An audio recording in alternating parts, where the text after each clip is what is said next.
has a special surprise for all leakers that will put them in jail. A few months ago, President Donald Trump made it very clear to Attorney General Jeff Sessions that if he did not work to find the leakers, he was out. Well, fast forward to yesterday and AG Sessions is delivering on his promise big league. It has now been reported that Sessions is gearing up to run lie detector tests on every member of the National Security Council to find the leakers. Yes, even McMaster himself. The straw that finally broke the camel's back was when full transcripts of calls between President Trump and foreign leaders were leaked to the public. Of course, at this point, the lie detectors have not yet been ordered, and this is all hearsay from sources by famously unreliable liberal paper Axios, the brainchild of Politico. Until AG Sessions makes a move, this is just a rumor. However, despite me normally hating rumor starting news like this, there may actually be a solid idea here. Frankly, the NSC should not mind taking the test if they have nothing to hide. At the same time, Sessions must also consider that many people on the NSC have worked in military intelligence, so they may have been trained to pass a lie detector.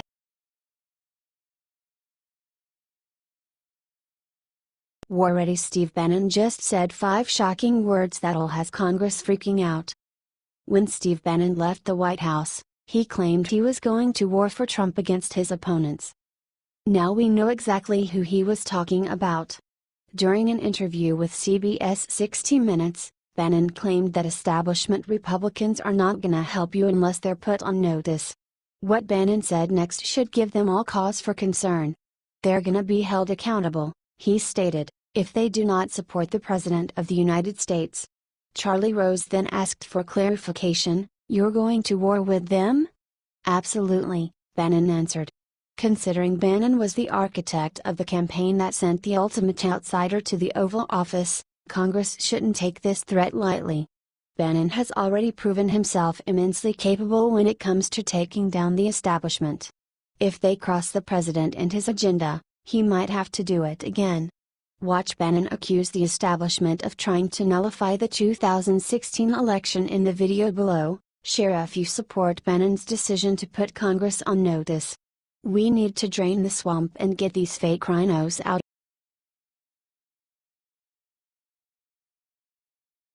Mike Pence walked into FEMA and made a 4-word promise that's sweeping the nation. Vice President Mike Pence spent the weekend with President Trump and his cabinet making plans to address Hurricane Irma and addressing other major governance concerns. On Sunday, Pence visited the Federal Emergency Management Agency, FEMA, headquarters to get an understanding of the progress of the federal government's relief effort.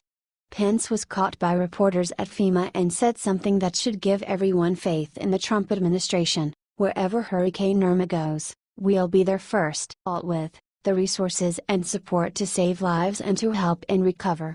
This is a very dangerous storm, life-threatening. Clearly, the briefing this morning caused the president to have great concern. The people of Florida need to know that our hearts and prayers and all of our efforts will be with them until this storm passes.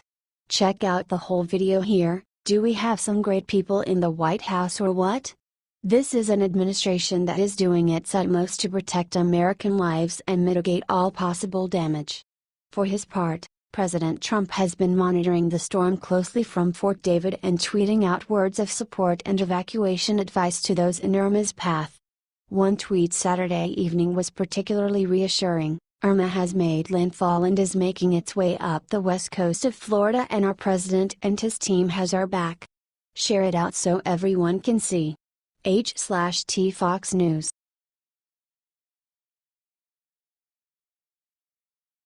This Republican just flipped the script and exposed what Hillary did with Russia. The chickens are finally coming home to roost for Hillary Clinton.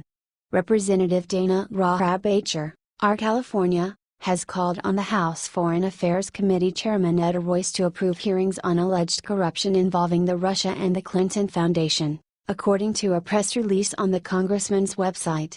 Rohrabacher is particularly keen to see an under-oath examination of the relationship between the donations and the 2013 FIA's approval of the sale of America's uranium reserves.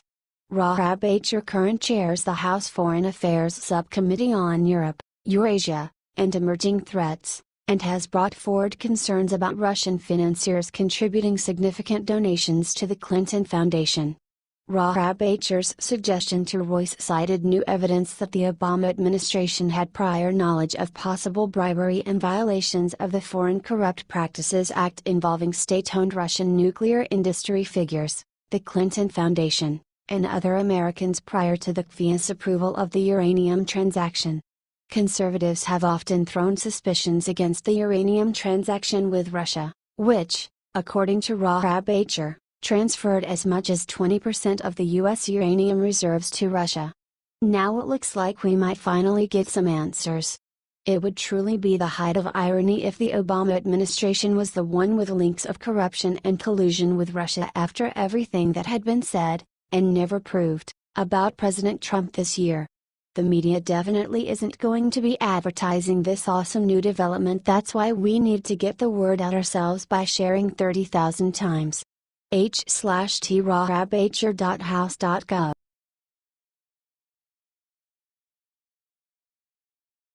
As Trump and Melania walked out of White House, everyone noticed tragic new thing about them. 16 years ago, the U.S. came under attack by radical Islamic terrorists. There were 2,997 people murdered in the attack carried out by the Islamic group, named Al-Qaeda. The Twin Towers was destroyed in the attack in footage that all of us watched with horror. Today, we have a populist president that wants to defeat Islamic terror and put this country first. Watch the video below and be proud that we have such an amazing president. We will never forget those that fell on that day. We will never forget the attack that occurred on our soil. We can never give in to the monster that is radical Islamic terror. Share this everywhere if you are proud that we have president that is fighting terrorism around the world again instead of paying them billions of dollars. Trump has already defeated ISIS in Syria and it is not going to start there. God bless this president. Share this if you are proud of the amazing president that we have and will never forget the tragedy that occurred today. Thanks for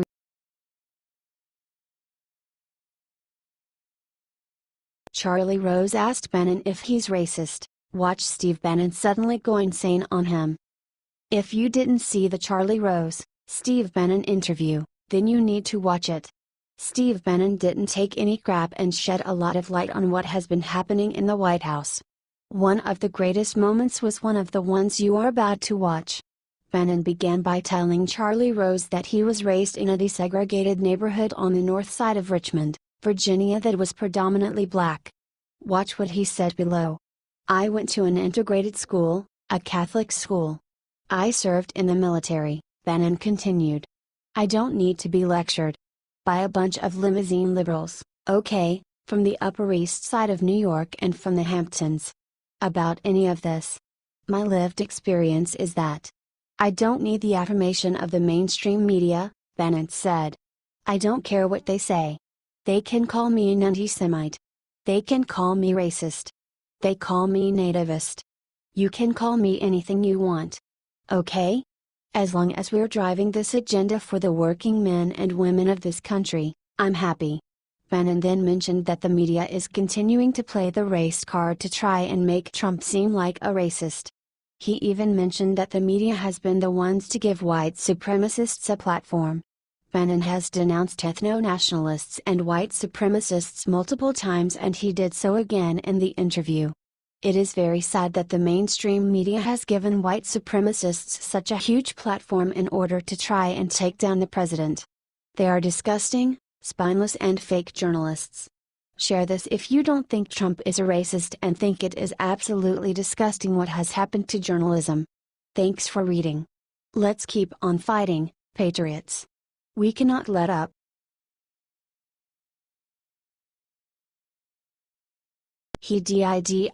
Mexico just did something incredible for Donald Trump that nobody saw coming.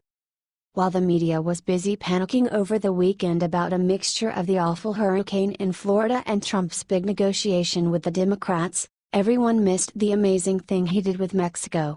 If you believe the mainstream media, y'all may think that Mexico hates Trump so much they may build a wall to keep him out. Not true at all. According to a new interview with Mexican Ambassador Geronimo Gutierrez, Trump has been working behind the scenes with great results. In an interview yesterday with The Hill, Gutierrez revealed that Mexico is actually starting to get closer to the US with Trump in charge than when it was all media clutter against him. My own view is that we're in a better shape now than when we started early this year. Gutierrez, now, that is not to say that President Donald Trump and President Nito are gonna be watching football together on the weekends, but it turns out they do see eye to eye on some major issues. It's no secret that we have had our share of difference with the Trump administration. Those differences are public, they're known. What both sides have strived for is to find common ground within those differences. One of the positive things about what has been built over the past 6 to 8 months is the fact that both sides believe the other guy is honestly trying to reach a deal on different aspects of the relationship. Now combine this report with the fact that Trump is busy renegotiating NAFTA right now, and it looks like a sign of good things to come. This is the kind of stuff the MSM wants to bury, and that's why it's vital that you all get this shared out to every conservative.